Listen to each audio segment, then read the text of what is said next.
Welcome to this explainer. Okay, if you've ever felt completely overwhelmed by just the sheer volume of spiritual teachings out there, well, you're in exactly the right place.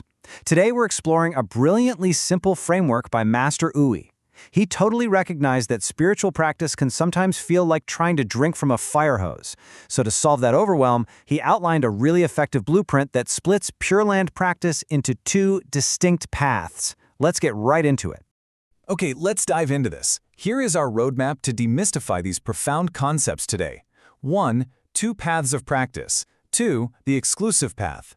3. The perfect path. 4. The danger of aimless practice. And 5. The ultimate key, faith. Section 1. Two paths of practice. The medicine for the mind.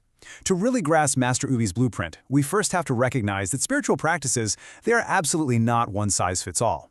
Think of a doctor. A good doctor isn't going to hand the exact same prescription to every single patient who walks through the clinic doors, right?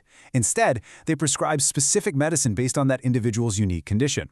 Master Ouyi says spiritual practice works the exact same way. It's literally medicine for the mind, and it has to actually fit the practitioner.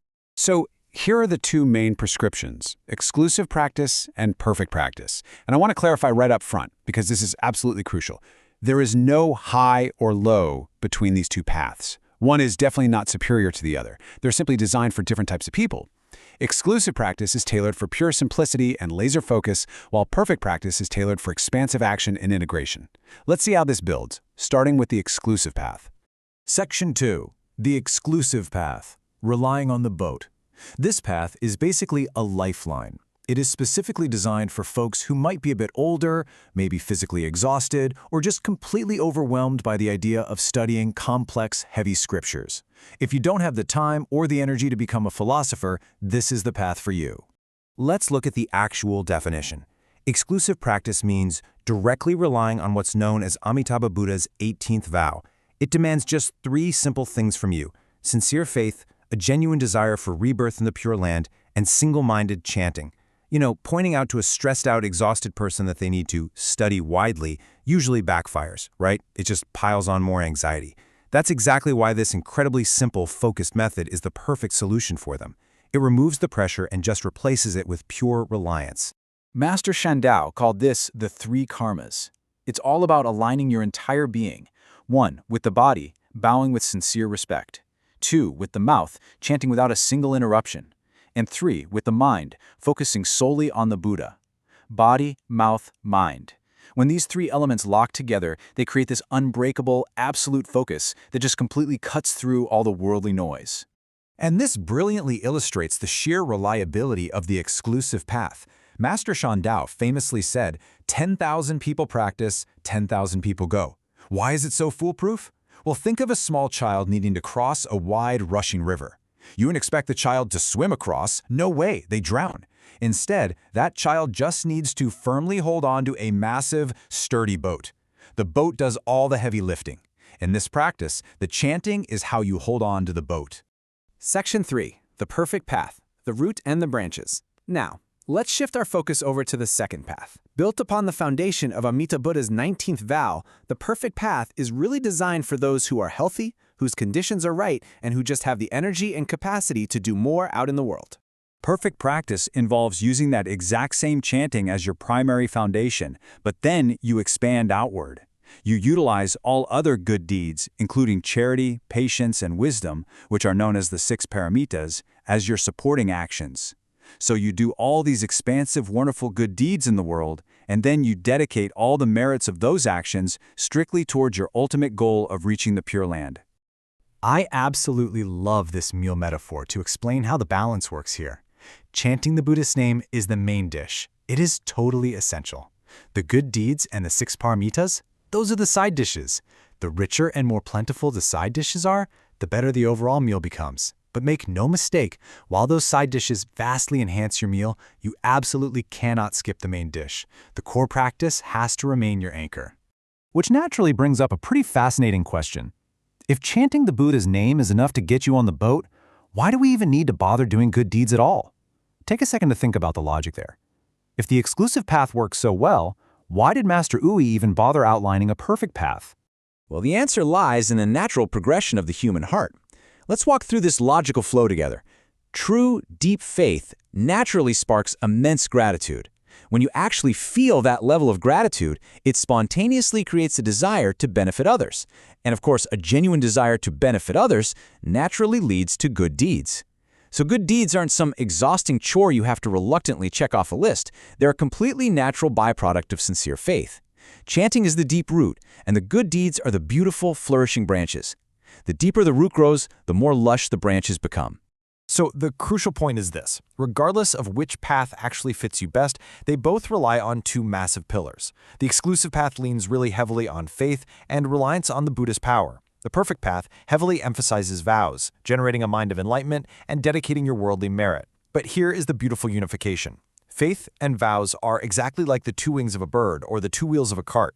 Both paths desperately need both elements to actually function. Without faith, you can't make a vow, and without a vow, your faith just isn't grounded.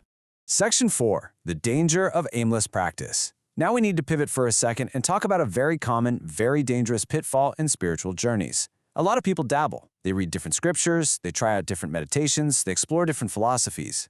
Let me be clear. Reading different sutras or exploring practices isn't the problem at all. The real danger is aimless practice, the complete lack of a unified, decided goal. So, what exactly happens when your spiritual journey lacks direction? What happens when you're putting in all this effort, but you haven't clearly defined your ultimate destination? Honestly, it creates a deeply chaotic experience. Without focus, a spiritual journey scatters really quickly. Day 1, you practice to pray for wealth. Day 2, you shift gears and pray for health. Day 3, you just want to avoid disaster. Day 4, earthly blessings. You're constantly shifting your desires, moving left, right, and center. This scattered approach completely prevents any true, lasting spiritual progression. And this leads us straight into the trap. If you never actually make a firm decision to aim for the Pure Land, your ultimate destination won't be guided by the Buddha's immense vows. Instead, it'll be dictated entirely by your own, completely unpredictable personal karma. Without that firm direction, even immense amounts of spiritual merit will ultimately degrade into temporary, fleeting earthly blessings rather than leading you to true, ultimate liberation. You're essentially trading diamonds for candy. Section 5. The ultimate key, faith. This brings our narrative into its concluding and honestly most vital phase. Because whether you practice the highly focused exclusive path or the expansive perfect path, you need a mechanism to lock in your direction. That mechanism, the ultimate key to everything we've discussed today, is faith. Master Ouyi absolutely hit the nail on the head here. The destination is profound and hard to reach alone. But with the Buddha's power, going there is exceedingly easy. The goal of ultimate spiritual liberation is incredibly lofty. If you try to achieve it entirely through your own willpower, it is practically impossible. But the method itself becomes incredibly accessible the very second it's supported by profound faith and a sincere vow to get there. And I really want to show you just how incredibly accessible this truly is in our daily lives, particularly if you're leaning toward the perfect path. Just look at these actions. Give someone a genuine smile. Offer a warm word of encouragement to a coworker. Volunteer your time at a local shelter. Protect life in all its forms. Or if you have absolutely no opportunity to do any of that, simply chant with a focused mind. Every single one of these actions, when paired with a vow to reach the Pure Land, becomes immense spiritual merit. It's not out of your reach, it is right in front of you every single day. Now, what's really interesting about this slide is Master Ouyi's absolute defining summary of this entire teaching. Whether you are reborn there depends entirely on faith and vows. The grade of your rebirth depends on the depth of your chanting. This proves, once and for all, that profound academic theological understanding isn't the requirement at all. Complete, utter sincerity is the requirement. Your faith gets you there, your depth of practice just determines your seat.